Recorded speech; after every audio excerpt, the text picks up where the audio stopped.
Howdy. Today, we're looking at the top 5 non-Incarnon weapons.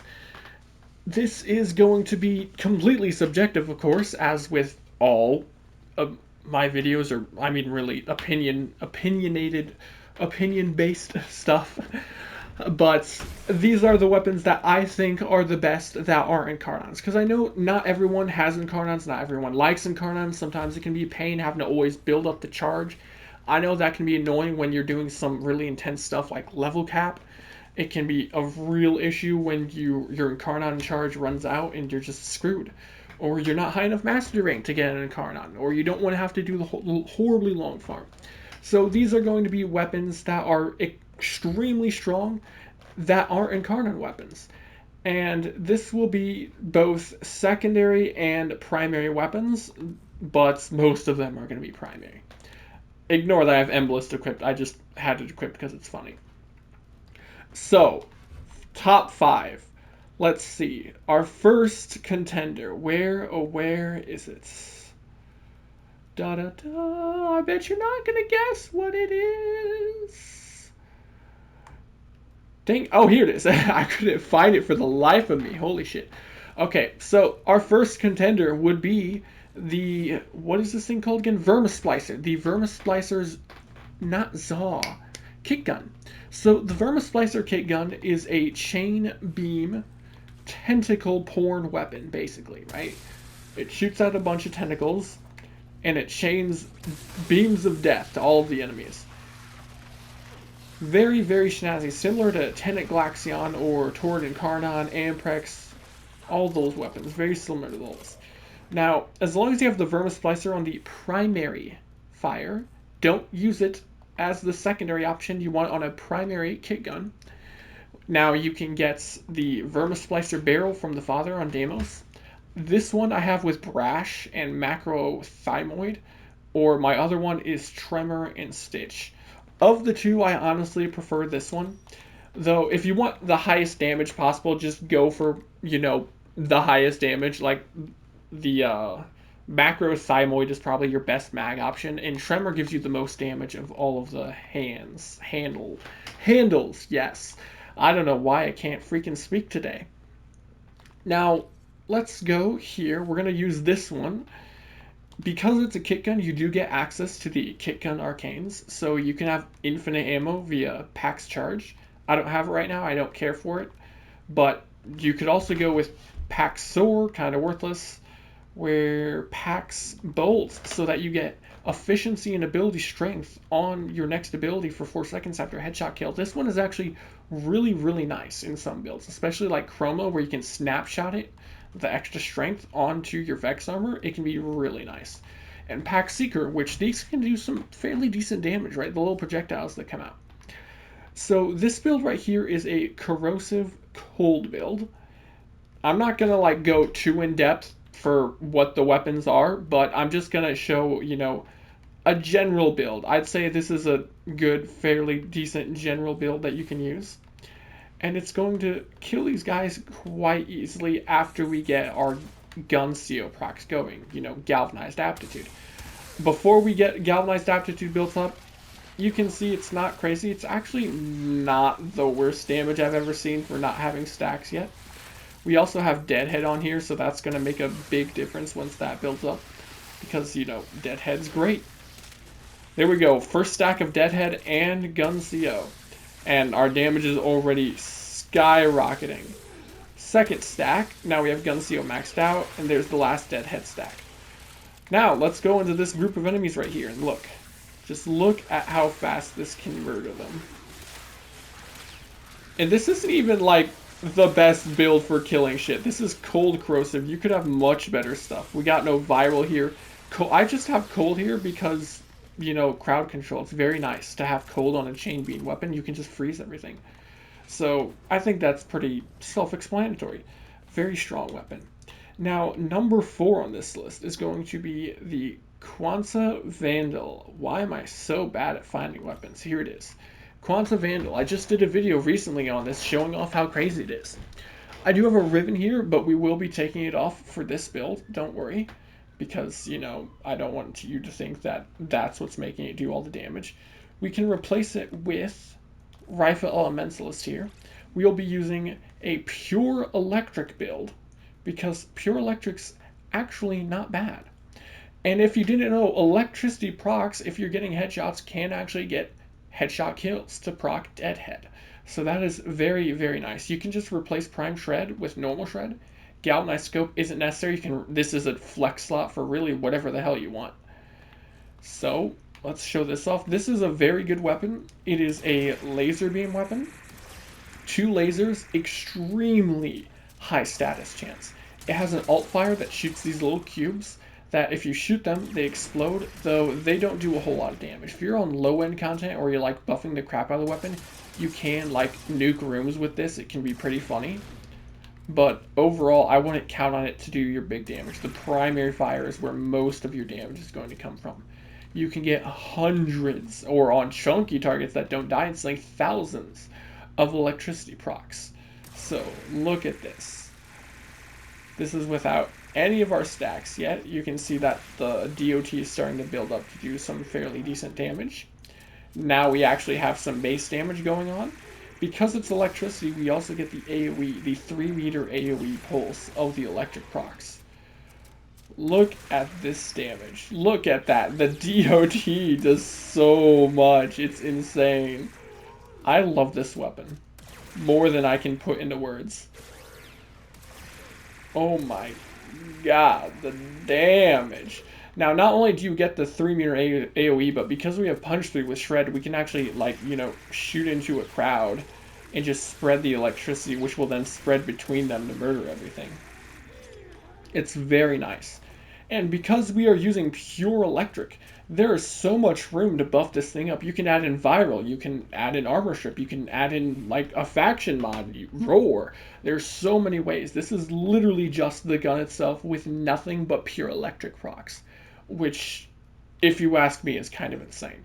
So you can see nothing affecting our damage with Rhino. We're just going to be using him for Ensnare, because I want you to see that because of the AoE, if you apply it to a bunch of enemies, you can get some really, really big damage by grouping enemies and having all the electric procs, which is another reason why you really want to have Punch Through on this weapon, because then you can just hit a bunch of enemies in one go. So we just need to build up our deadhead stacks to ×3 real quick. Then I will reset these enemies and group them. There we go. Just so I can show you this, and then we'll move on to the number 3 weapon. Simulates. Pull them all in. And now watch the electricity just pulverize them. They're dead. Oh, 2 little guys survived on the edges.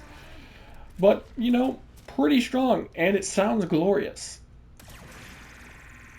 It just sounds like a spacey laser beam. I freaking love this weapon. It's beautiful. Now, on to our next weapon, Spectra Vandal. Now, Slash may have been pseudo-nerfed with the Jade Shadows update, but despite that, this is still a very, very strong weapon. If you were to get a Riven with negative puncture, it would become even more of a monster than it already is, but it's pretty crazy as is. So this is a pretty typical build. You would want to run Galvanized Diffusion instead for more damage. I just don't have it maxed, and I like the dodge speed of Amalgam Barrel Diffusion. This is a pure Slash build. We want nothing but Slash procs. And then you can get Viral from your pet or something instead. So, you know, crit chance, crit damage, multi-shot, fire rate, multi-shot. Pistol Elementalist was a very nice buff too. We get reload speed, status damage. Fire rate, maim for higher slash weighting for more slash procs. Galvanized shot for status chance, as well as damage. Our base damage is coming from this. And secondary encumber for tons of status procs. So we get lots of different effect or damage from the galvanized shot. Pistol ammo mutation is here because it can struggle on ammo sometimes. So let's go ahead and simulate these enemies. This is a number 3 on the list. I'm sure you won't know what number 1 is. No, I'm pretty sure everyone knows exactly what number 1 is going to be. So this is without any of our galvanized stacks going on yet. It already does some fairly hefty damage. Son of a bitch. I did not mean to finish that guy. I was trying to reload. Well, let's try to murder this guy again. Here we go. I love seeing all of those damage numbers. It's quite satisfying. And now we actually have base damage going off of the weapon. You can see it's already just going way up in the damage. Look at that. That was only 9 ammo on a laser beam secondary weapon without a rivet. It's got a dispo of 5, by the way. And we also don't have galvanized diffusion on. So this is nowhere near optimal. No buffs either. It's slash on a flesh type enemy, but we aren't using viral either. This is just ridiculous. This is Convectrix, but a little baby Convectrix, right? Now, I'm sure there's going to be people that say, well, why not just use Convectrix? Convectrix is better. In my humble opinion, I actually like Spectra Vandal more than Convectrix. Convectrix has higher potential for damage, actually, by quite a fair bit. But it struggles for ammo pretty hard, just like this, and takes up your primary slot. It also, or because it takes up your primary slot, you don't get all of these extra buffs, or not buffs, sorry, debuffs. Like, you can easily get cold on this thing, see? Procs cold randomly, which is really nice when you're doing stuff against like Thrax or Demolists and stuff. It can just make things much comfier. And most importantly, you don't have to deal with the beam like, you know, converging. That can be a pain in the ass to wait for it to happen all the time. This is just a much comfier weapon, and it does more than enough damage to kill literally everything in the entire game. It is extremely snazzy. That is number 3 on the list. So our next weapon is another primary weapon, and it is the Mutalist Cernos. This thing is the bow to end all bows that isn't an Incarnon.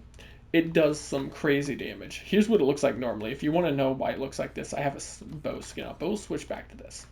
So, Mutalist Cernos is a version of the Cernos that makes gas clouds on impact.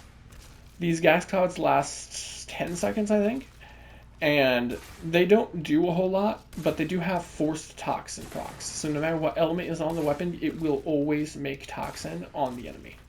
It has high status chance.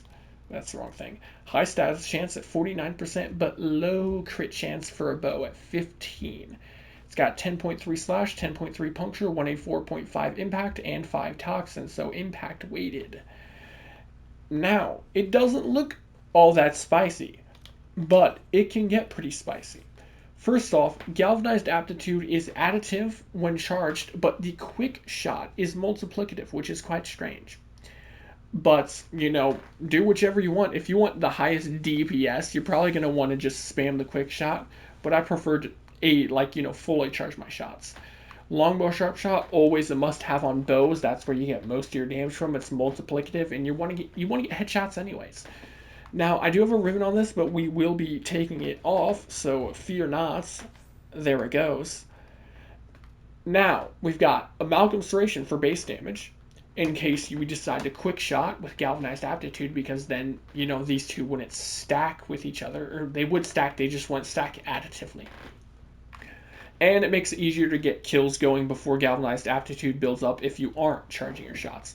Vital Sense for crit damage. We have high voltage in the build, so we get electricity, and it mixes with toxins, so we can get corrosive for some armor strip.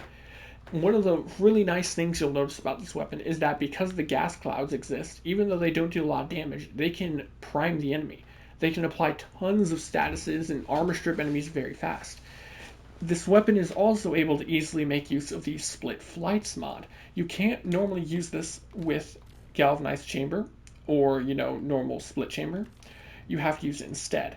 And you don't want to use it normally on most bows because it's a pain in the ass. On hit, you get 100% multi-shot, but negative 180% accuracy for 2 seconds and stacks up to 4 times.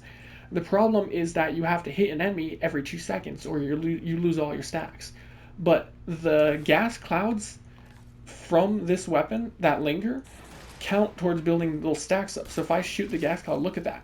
I'm already at 4 stacks, and it just keeps refreshing it, which makes it so you can actually consistently have split flights maxed out. And you don't need a kill for it. So this is no kill required, 400% multi-shot. This is at max kills required, which is 5. You still only get 230% 30% multi-shot, so nearly double the multi-shot, and you don't need kills to proc it. Pretty snazzy. That is one of the biggest upsides to the Mutalist Cernos, is just that you can consistently make use of split flights. Now, in the last slot, you can really go whatever. If you're going to go for a DOT build, you could go Rifle Elementalist. But as this is a bow with some very hefty front-loaded damage, I really don't prefer Rifle Elementalist, and Punch Through can actually ruin the weapon, because the arrow that makes the gas cloud makes it on impact. So if I were to have Punch Through and it goes through a group of crowds and hits the wall, the gas cloud's going to form on the wall, not on the group of enemies. So try not to go for Punch Through on this weapon. I have Radiated Reload here just because I was doing murmur stuff, right, like Deep Archimedia, and it's nice because it does bring the reload from 0.6 to 0.4 and it adds radiation damage, which can be nice, but you don't need it here. So we're actually going to take that off. Now I'm sure you're thinking, yuck, the charge time is terrible. I don't mind it at all personally, but you can put a charge time mod on if you wanted. So we'll go hunting reactions. And then where is the one mod? Y'all know which mod I'm talking about. The fire rate one, Vile Acceleration, 0.21. So let's show this sucker off. Make sure the enemies are reset. Oh yeah, we do need our Galvanized Aptitude stacks. Look at that crazy fast charge rate. Shoot this guy. There we go. Multi-shot built up, and we have longbow sharp shot built up. It does some okay damage on the gas cloud. As you can see, it's not actually worthless damage, but again, the main thing you want from it is going to be the priming. Now, that was our first galvanized aptitude. It's already just shredding the crap out of these enemies now. Look, slash procs can actually kill very easily because of Hunter Moo. Despite the crit chance being so low, you would think, oh, horrible crit chance, it's not going to kill stuff. Dude, look at that. That was just from the AoE, from the gas clouds and a little bit of electric on the weapon. I'd say that's pretty freaking snazzy. Because it has the gas clouds and we have electric on the weapon, it does have some level of AoE. So it's not just, you know, only kill big, chunky, single target enemy. It can kill AoE enemies. I'm sure there'll be people in the comments that are going to be like, why not Nadaruk instead of this weapon? Well, Nadaruk is amazing, yes, but the quick shot can be a pain to use. You really don't get its full use unless you're using mag. And it just lacks the AoE that you get from these gas clouds and the electric. I mean, yeah, you can put electric on Nadaruk, but you're better off going pure corrosive. But because of how Toxin is on this thing, and like electric doesn't mix with it normally, you can get electric and corrosive on this, which you can't do on the Nadaruk, or at least not with the weapon itself. So another thing I'm going to do here is show it with grouping again, since, you know, like I said, AoE, which is something you're kind of lacking a bit with Nadaruk. I would still have Nadaruk like pretty high in the list for top 10. If this was a top 10 primaries that aren't Incarnons, Nadaruk would definitely be here. Look at that. It's got some pretty good AoE with the gas clouds, I'd say. Not bad at all for a bow that's not really meant to be AoE. I very much enjoy this. Oh, and actually, but hold up. Before I move on to the number one weapon, I forgot to show the quick shot. Because, like I said, that's part is multiplicative. So you can just quick shot, and you can see it does plenty of damage like that, too. If I were to just shoot the gas cloud on the ground, it's not going to do a whole lot. Just spam it, really spam it, because it can be funny. Yeah, it's not really doing much. But, yeah, quick shot, multiplicative. Because it's a quick shot, and that means it's going to do like half the damage of a charge shot. The multiplicative bonus really ends up being mostly the same damage. But because you can spam it faster and you get the extra damage bonus, if you're like hitting a target you can consistently spam headshots on, like say a rogue necromech, then just spamming quick shots will actually be higher DPS. that's going to do it for Mutalist Cernos. Now, on to number 1. Drum roll, please. It is... What is that? Oh, it's Tenet Glaxion. Absolutely nobody is surprised. This thing is insane. Now, for those that are new to the party, if you haven't played the game in a while, Tenet Glaxion came out 2 weeks before Jade Shadows, I believe. Or something like that. Or a month before Jade Shadows. So it's still a relatively new weapon. It's only been out a month and a half, 2 months, so it's not that old yet. It is a significant upgrade over the normal Glaxion. Other than it having higher stats, right, such as crit chance status, crit multiplier, cold, all of that, it also has the progenitor bonus as an option. So you can put whatever element you want on it. I would recommend magnetic because magnetic is amazing against Overguard now. And it just, it won't combine with other elements, so it won't fuck up your shits when you're trying to make different combinations. And it also, it adds another element for Galvanized Aptitude. If you didn't know anything about this, it is a chain beam weapon, unlike the normal Glaxion. And when you hit an enemy, it will chain the beam up to 3 additional enemies, as you can see, right? It hits the one enemy, and then 1, 2, 3... making a total of 4 enemies hits.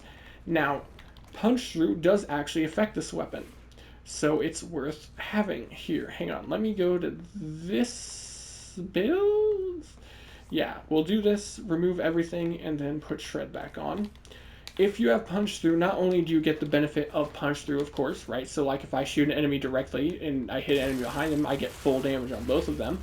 So that in itself already makes punch through nice. But the second enemy hit will also be capable of chaining to more enemies. So it's really hard to tell. I was able to properly show it off in my Tenet Glaxion video from a little while ago. But the second enemy, look at that. I hit what? This enemy, this enemy, this enemy, this enemy, this enemy, this enemy, and this enemy. Okay, that was more than 4 enemies. That was what, 6, 7? But it only caps out at the second enemy. So if I hit 3 enemies via punch through, only these first 2 are going to make a chain, okay? So punch through is worth it, but it only makes an extra chain on the first extra enemy hit via punch through. So it's still worth having, but it also means you don't need an ungodly amount of punch through. Normal shred will be plenty of punch through on this weapon. So that's what I recommend using if you don't have primed shred, but obviously go for primed if you have it. Because it is cold, you can go for something like this build right here. This is a this is a gas cold build.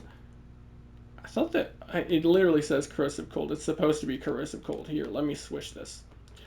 Because it has cold on the weapon at base, you can actually use primary frostbite, which is nice because you don't need kills to build up the effects. It gives you crit damage and multi-shot.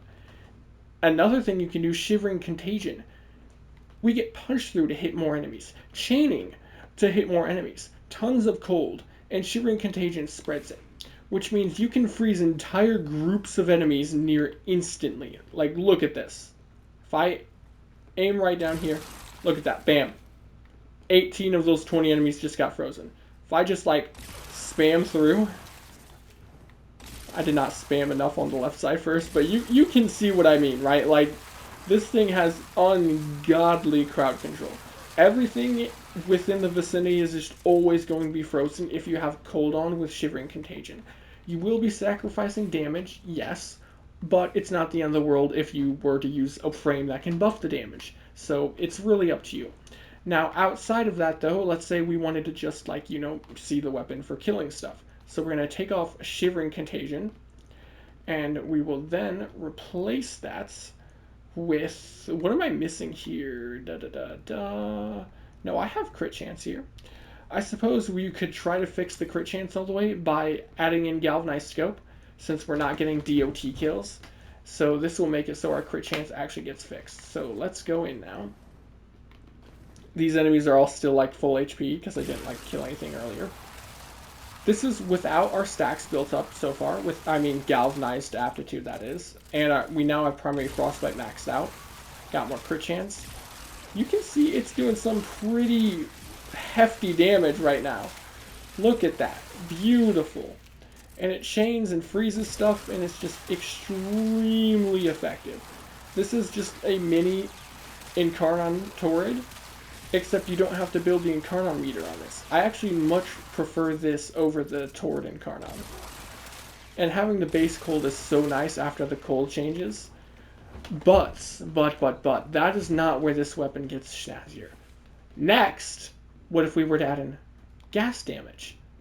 Now, it is not optimal when compared to something like Blast, but this weapon, despite its low base damage, can actually make use of gas, which is very snazzy. If I were to go gas, though, I would prefer to have Deadhead, because Deadhead's headshot multiplier does apply to gas clouds, because gas clouds can get headshots. So let's say we were to do that. I already reset these enemies. And this also means, you know, grouping will be extra good, and then there's the gas clouds left all over. Without armor strip, though, our damage is significantly lower. It'll be much better once we get our stacks going. I should have grabbed Unero for armor strip first. Yeah, let's grab that. I know I should always just spawn in enemies that are fodder, but I'm lazy and I always forget. So, Unero just makes it easier. Then I just armor strip the one guy, 1-2 guys, get my stacks going, and then I can show off the damage. There we go. There's our first Deadhead and Aptitude stack. Now we got 2. We need all 3 stacks of Deadhead. Yes, please, and thank you, sir. There we go. And now, look at our damage. It isn't as high as the Corrosive Cold, of course, but it is at least respectable. And we're still freezing and leaving gas clouds everywhere. So, you know, the passive damage of the gas clouds is going to be nice. And it's chaining, making gas clouds all over. Like, look at that. I love gas cold on this weapon.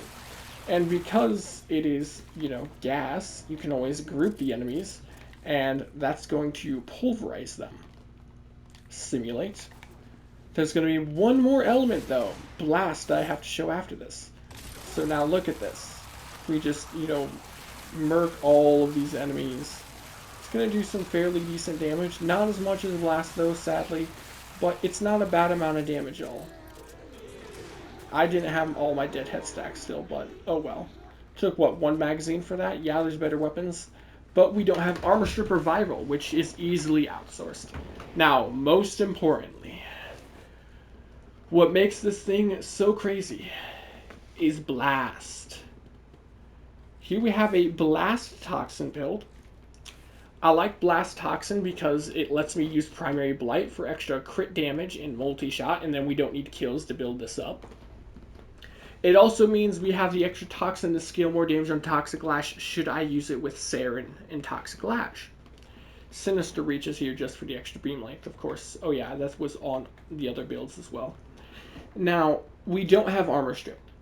That is a bit of a problem, because we really want to. And the same case was for the gas build, right? Like, without Armor Strip or Viral, our damage is not going to be as insane.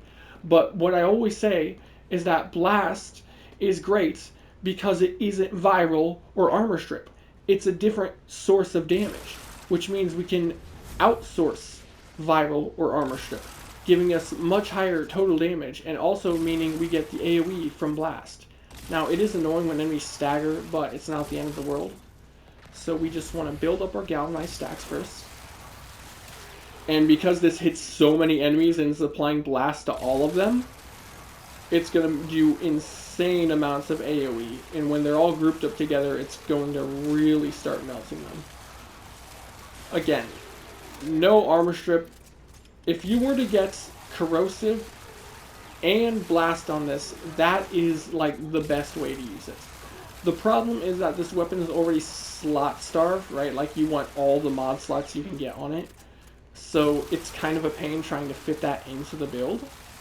But if you can get a Riven, per se, with not corrosive, electric and toxin, so that you can make it in one mod slot, that would be huge.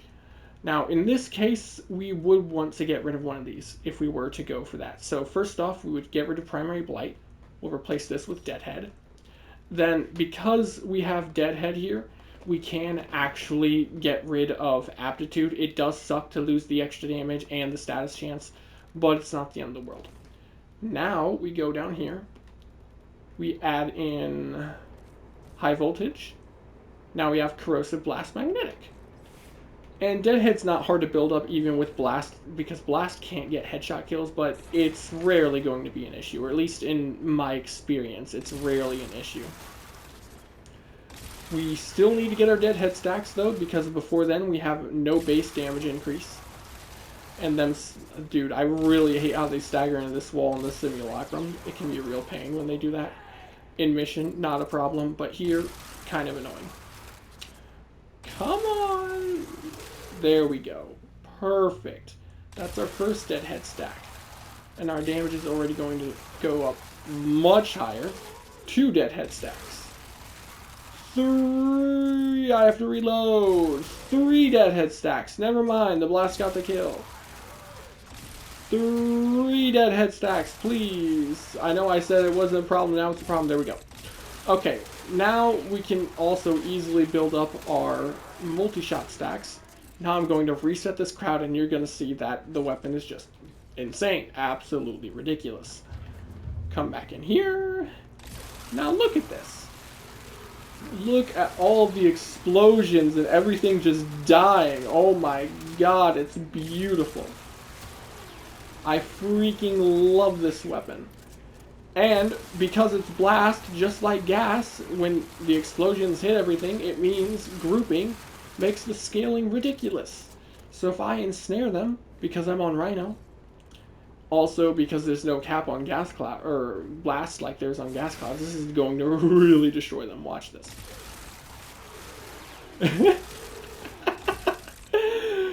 Oh my god, it's beautiful. And then, like I said earlier, if you were to use Armor Strip or Viral, let's go back to this build, was it? No, that's not the right one. Dang it, what was it? Oh yeah, I was Toxin before. Oh yeah. So let's say we switch back to Blight. We put Aptitude back on here. And then we switch this back out. Right? Wait, no. There we go. Back to Toxin Blast. If I add an Armor Strip via Hildren, let's go here. Now I can, full strip and single cast, because Armor Strip is not hard to get in this game. And we add in, say, Viral via Hellstrom on a pet. Alright, here we go. Hellstrom. This is what we have going on, in case you want to know. It is just purely for applying radiation and Viral. And I don't want Nautilus to group right now, so we'll remove that. Normally I use Panzervolt Bophyla, but some people always mention Nautilus or Sentinel, so that's why I'm going to use him here. Dang it, I always forget. The freaking AI is broken if you don't unsimulate the guys. Never mind, Panzervolt Bophyla it is. Panzer or, Sentinels, in general, you get what I mean. Applying Viral is the easiest thing in the world. There's also Nourish. People have, like 90% of people, I swear, have Nourish on literally every single frame. There we go. Armor stripped. Viral is spreading. And now watch them all die.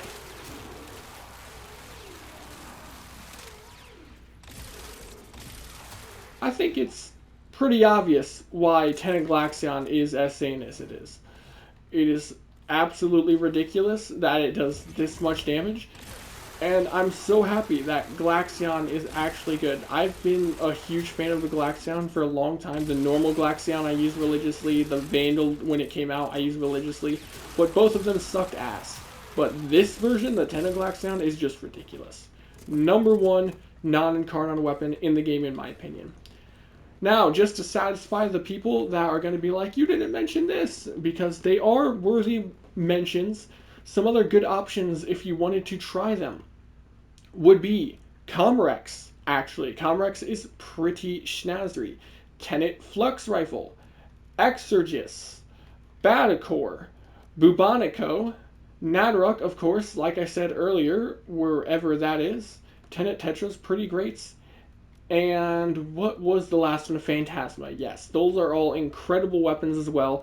I don't think they quite make the top 5 like the ones I've listed here, or at least not for me personally. Of course, that is subjective, but these are the top 5 Einswig non-incarnon weapons. So, if you liked the video, then leave a like and subscribe. That would be very epic. We're getting close to 1,000. We're at like 850 subs right now. That's pretty awesome. Very, very happy about that. So, that's it. Adios.